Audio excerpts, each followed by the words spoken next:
Olá, meus irmãos, nós chegamos agora em Números capítulo 5. Esse capítulo fala de três coisas diferentes. Primeiro, ele vai falar sobre a lei em relação ao leproso. Nós já falamos disso em Levíticos 13, 14 e 15. Aqui só vai recapitular, são apenas 4 versículos. Depois ele vai falar sobre a lei da restituição, quando alguém causava um dano para alguém, para outra pessoa. E isso você vai ver, por exemplo, Zaqueu. Zaqueu vai cumprir essa lei da restituição e muito mais. Ele ainda fala, se eu causei dano, prejuízo a alguém, eu vou pagar 4 vezes mais. É muito além do que era exigido aqui.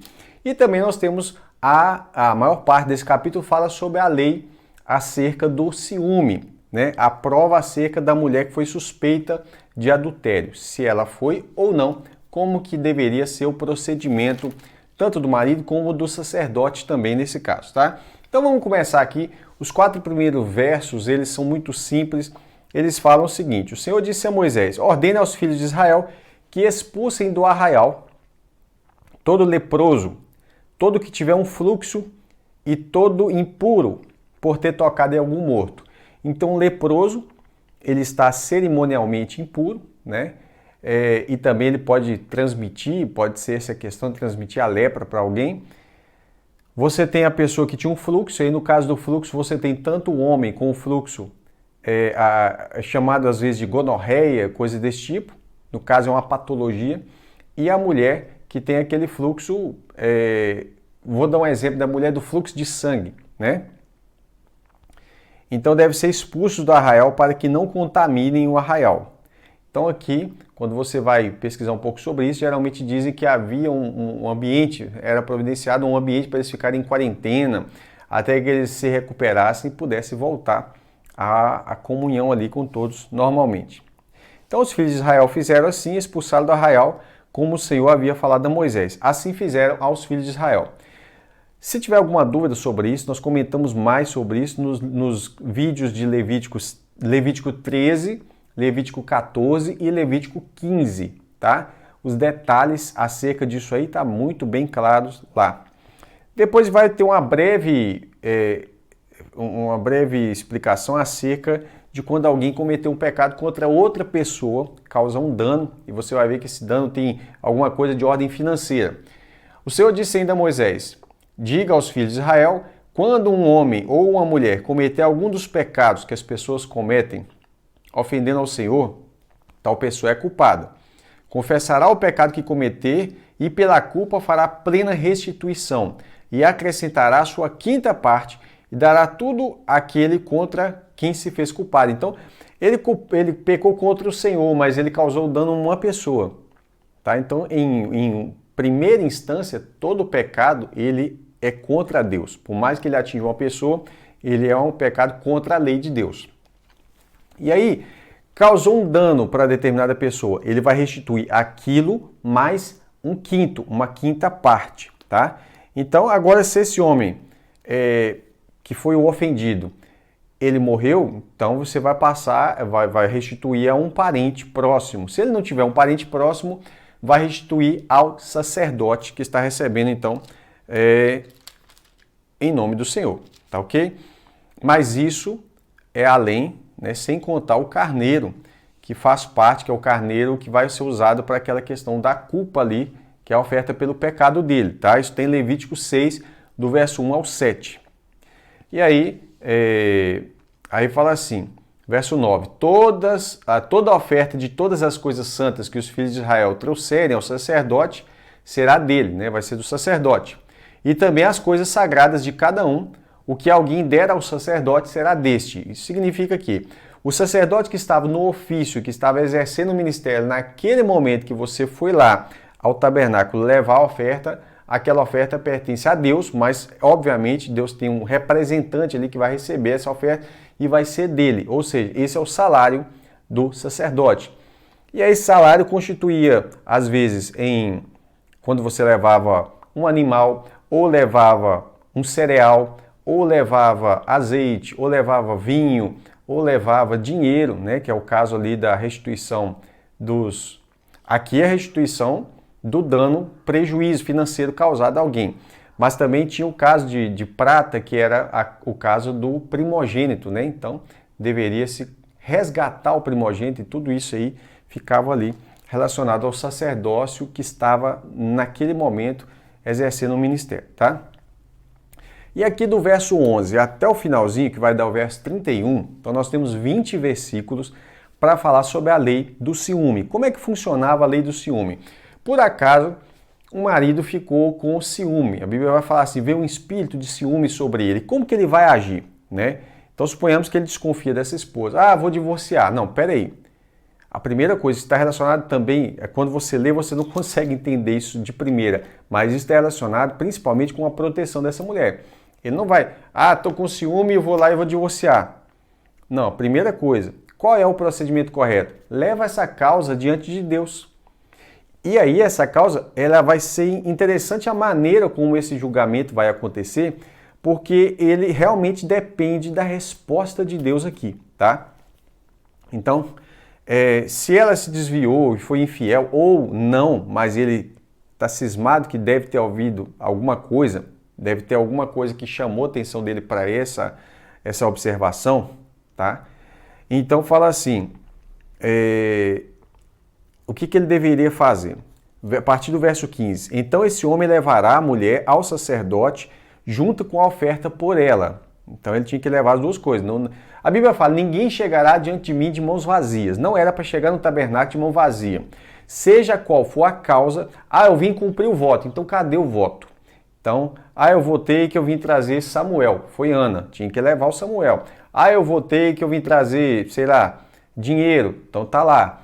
Ninguém poderia chegar diante do Senhor de mãos vazias. Então chegar ao tabernáculo para buscar aqui uma bênção, que é o caso de Ana, ou para buscar um julgamento, isso deveria trazer uma oferta.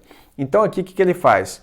Ele levaria a mulher junto com a oferta por ela, né? Que seria cevada. E aí achei interessante o comentarista dizendo assim que a cevada é um produto inferior ao trigo, né? Então isso demonstra um pouco que essa oferta está relacionada com algo desprezível que ela havia cometido. Só que, olha para você ver, nessa oferta não poderia derramar azeite. Tá? Azeite é algo considerado muito bom na Bíblia. Está relacionado com algo que tem luz, não algo mal assim, né? E também não poderia colocar incenso sobre essa oferta. Então, azeite e incenso não ia nessa oferta desse caso aqui, tá? Pois é a oferta de cereais por ciúme. Oferta memorativa. Então, ele traz uma memória, ou de certo modo, ela vai estar relacionado, né? Fala assim, que traz iniquidade à memória, pecado à memória. Então, essa oferta não vinha nem azeite e nem incenso. Incenso está relacionado com oração, né? A gente vai ver isso lá em Apocalipse. O sacerdote faria o quê? Levará a mulher para frente da tenda e colocará ela diante do Senhor. Então, aqui começa o processo para saber se ela está certa ou não, ou seja, se ela é isenta de culpa ou não. Se ela confessasse, não passaria por todo esse processo. Suponhamos que ela realmente é culpada. Então, era só ela falar, realmente eu pequei, fui culpada. Tá ok? Aí você pensa assim, mas então como é que funcionaria? Se ela foi culpada, ela tinha que ser pedrejada. Não. Lembre-se que aquela mulher pega em adultério lá no Novo Testamento, por que ela não foi apedrejada? Porque a lei diz que para que uma pessoa morresse pelas mãos das pessoas, ou seja, a aplicação da pena capital, isso é da pena de morte, tinha que ter pelo menos 2 ou 3 testemunhas. A Bíblia diz que por uma só testemunha, ninguém morreria. Então essa mulher, ele não tem prova, ele tem um ciúme, ele tem uma suspeita, mas ele não tem prova, ok? Então, nesse caso, ela não poderia ser morta. O que aconteceria, literalmente, é que ele poderia divorciar-se dela, né? Que já era um dano muito grande também para ela, né? Então, vamos lá. O sacerdote leva ela para frente da tenda, coloca diante do Senhor. Então, é um julgamento onde Deus está observando aquilo ali, né? Ela precisa entender isso, que ela precisa passar por esse procedimento diante do Senhor. O sacerdote vai pegar uma água santa, embora essa água pode amaldiçoar, no caso da pessoa estar em pecado, ok? Mas ela não é água de maldição no sentido de ser maldita. A água é santa, é coisa sagrada, tá? E aí ele pegaria do pó do tabernáculo e jogaria dentro dessa água. Essa água está numa bacia de barro, num pote de barro, e aí ele joga o pó do tabernáculo. Então, esse aqui é uma parte interessante. O pó que tiver no chão ali do tabernáculo, ele joga nessa água. Um pouco desse pó. E coloca ali. O que vai acontecer? Agora ele vai tomar uma atitude que é soltar o cabelo dessa mulher, a cabeleira dela. Ou seja, de certo modo, ela está desprotegida, porque quando ela usava o véu, representava que ela estava debaixo da autoridade do seu marido. Mas agora, o sacerdote tira o véu e solta a cabeleira dela. Então, ao fazer esse procedimento, ela está agora desprotegida do marido, certo? Por que ela está desprotegida? Porque ele solicitou um exame sobre a sua suspeita acerca dela. Então ela vai perceber isso agora que ele tira o véu dela e solta a cabeleira dela, que era algo assim, para uma mulher comprometida, ela precisava estar de véu, tá? Por isso Paulo vai tratar um pouco sobre essas coisas lá em Corinto, tá? Quando ele vai falar sobre o véu lá. Vamos lá. E a água amarga que traz consigo a maldição, qual maldição? Nós vamos ver aqui agora, tá? Lembrando que embora essa água traga consigo uma maldição, é uma coisa santa, tá? E essa maldição só vai pegar no caso do pecado. É o que eu sempre falo. Se ela tivesse pecado, o que eu sempre digo? A maldição, ela está relacionada com a desobediência. Já a bênção está relacionada com a obediência. Então, no caso dela, não daria nada se ela não tivesse feito nada, tá bom? O sacerdote vai pedir para ela jurar a primeira vez. Qual é o juramento? Se ninguém teve relações com ela, né? Se ninguém teve relações com você e você não se desviou para a impureza, para se contaminar, né? Sexualmente falando, estando sob domínio do seu marido, você será livre dessas águas amargas que trazem maldição.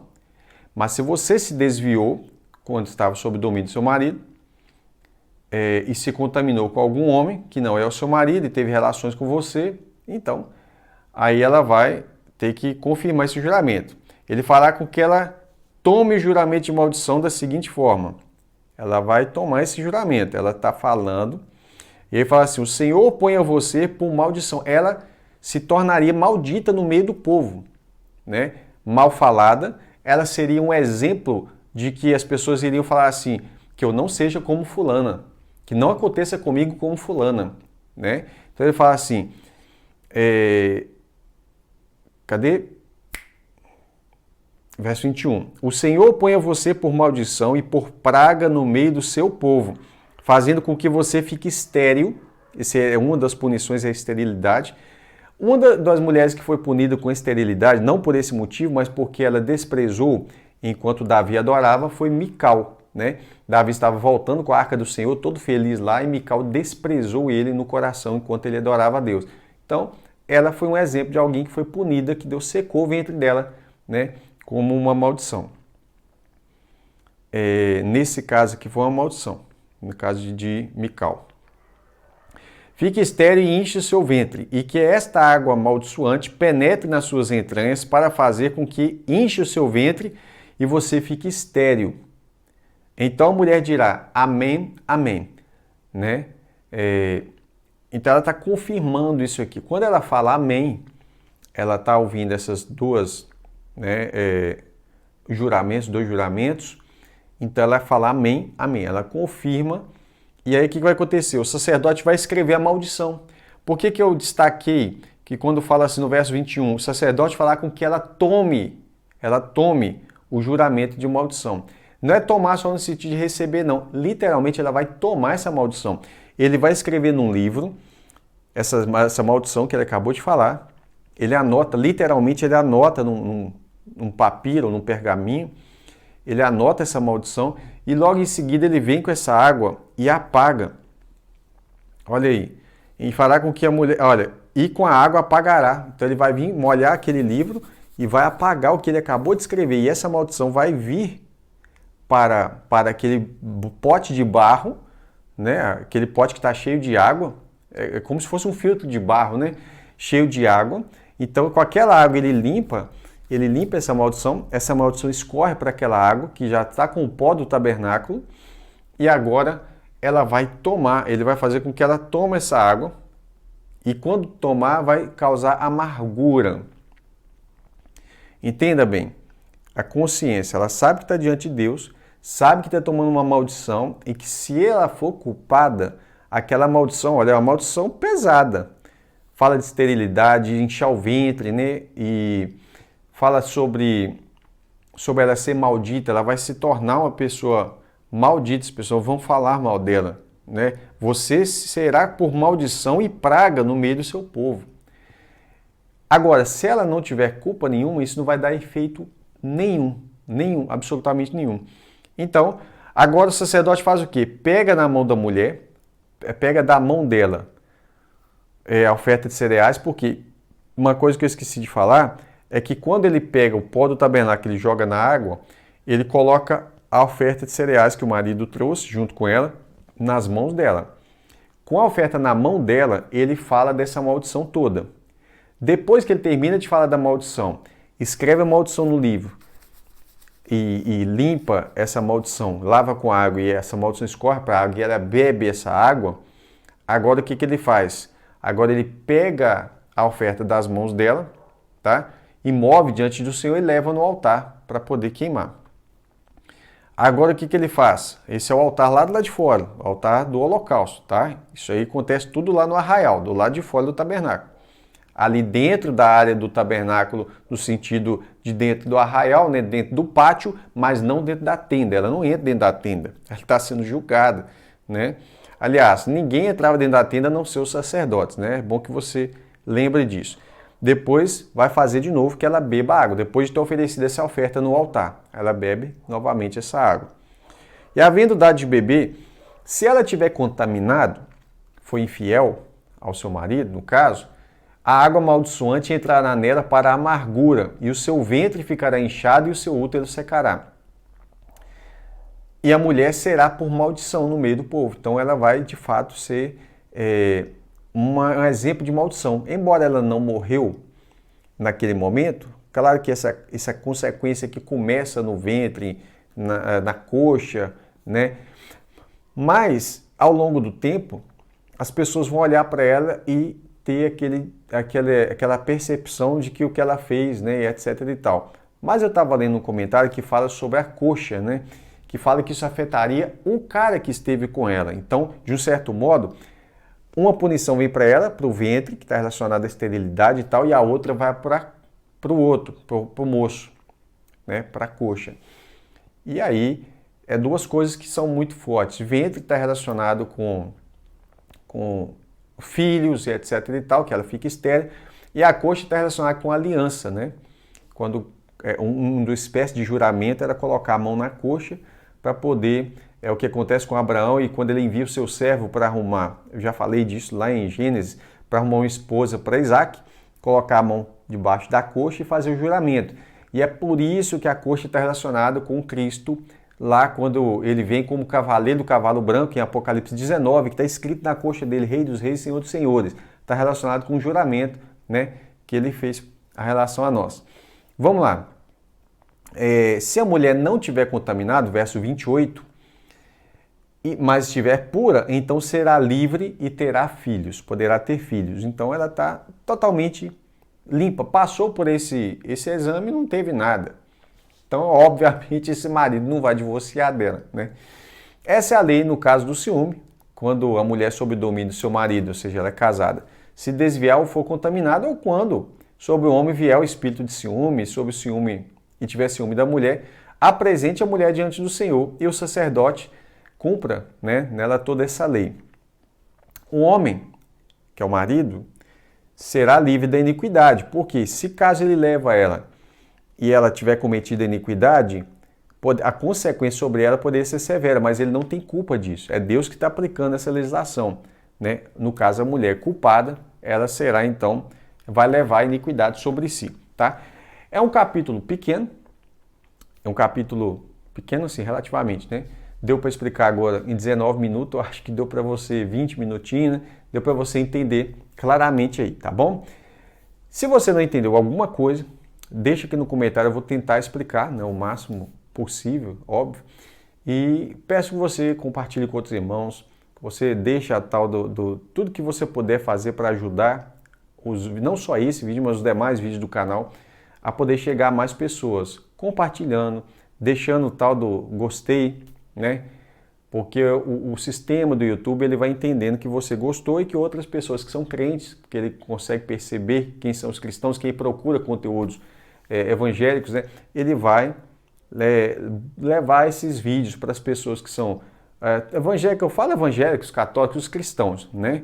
Que estão buscando conteúdo relacionado à Bíblia, tá bom? Um forte abraço, peço que ore por nós e até a próxima oportunidade, se Deus quiser.